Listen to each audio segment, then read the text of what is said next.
Hi, I'm Tim. Welcome to Watchbox, and thanks for logging on. If you love this watch, email me, tmosso at thewatchbox.com. It's in the description below, your purchase and pricing email question line for buying this or any watch you see on any Watchbox platform. Reach out to me directly, tmosso at thewatchbox.com. Today, we are discussing the 40mm white gold Rolex Oyster Perpetual Day-Date 40. This is the 228239.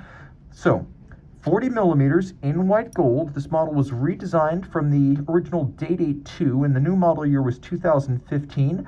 So the new look of the Big President, as it's nicknamed. And you can see it is a thin watch at 12.1 millimeters thick, 47.5 millimeters from lug to lug. The end links don't actually protrude beyond the lugs, so lug to lug is the true distance across the wrist, and there's a 21 millimeter spacing between the lugs. Throw it on the wrist. My wrist is 16 centimeters in circumference, and you can really see that it doesn't come anywhere near the edge of my wrist. This is a watch that can be worn on a small wrist, as small as 13.5 centimeters circumference. That was notably not possible with the Day-Date 2, which was about 53 millimeters lug to lug, link to link across the bracelet with its solid end links. Here you have a watch that can fit under a cuff, that gives you plenty of clearance on both sides of a small wrist, and it really does fit closer to the 36 millimeter than the 41 that preceded it. Taking a look at the bracelet, it's a handsome piece. The bracelet has always been the Rolex President since the original Day-Date was launched. The watch is nicknamed the President because of its illustrious clientele, but the bracelet properly is the President. It's got a nice silky feel because of its short link cross sections, but with a 3-link design, it's closer to the Oyster in structural solidity than it is to the 5-link Jubilee. You'll also appreciate that for this generation of the Day-Date in large size, you get ceramic pins inside of the individual links. So these ceramic coated pins cannot be worn down by the white gold of the links, so that kills Rolex bracelet stretch dead. They've finally gotten a handle on that.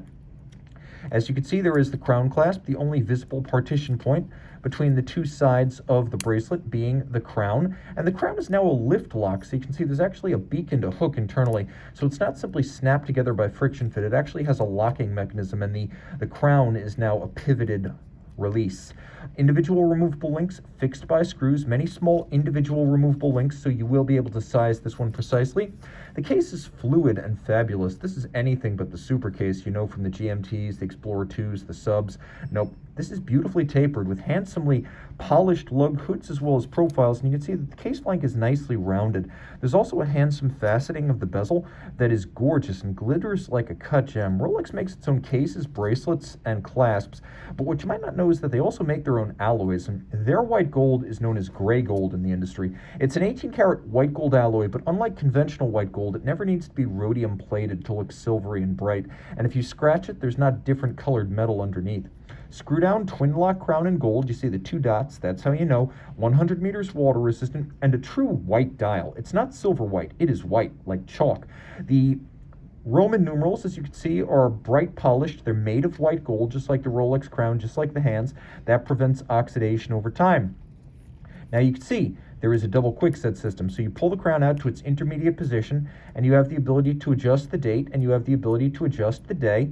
And then if you pull the crown out all the way, you have hacking or stop seconds. Inside the case, caliber 3255, automatic winding, 70-hour power reserve. It's a bidirectional winder with a very smooth action and a silent action, and it uses a rotor bearing instead of the previous 3 155s jeweled staff. That makes the movement more shock tolerant.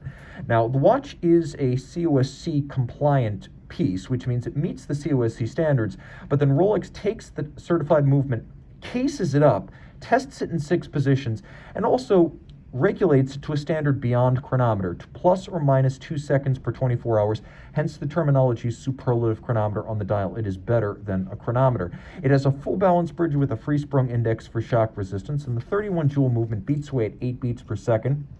It features an overcoil hairspring made by hand to better allow it to keep excellent time in all those tested positions. That's what the overcoil does, concentric beating of the hairspring in any position relative to gravity. The watch also has an overcoil made of a niobium zirconium blue oxidized alloy that is highly anti-magnetic, so the watch is water resistant, shock resistant, and also anti-magnetic. It's really a sports watch in a dress watch body, which is why the Day-Date has always been so versatile. Reach out to tmosso at thewatchbox.com for purchase and pricing details.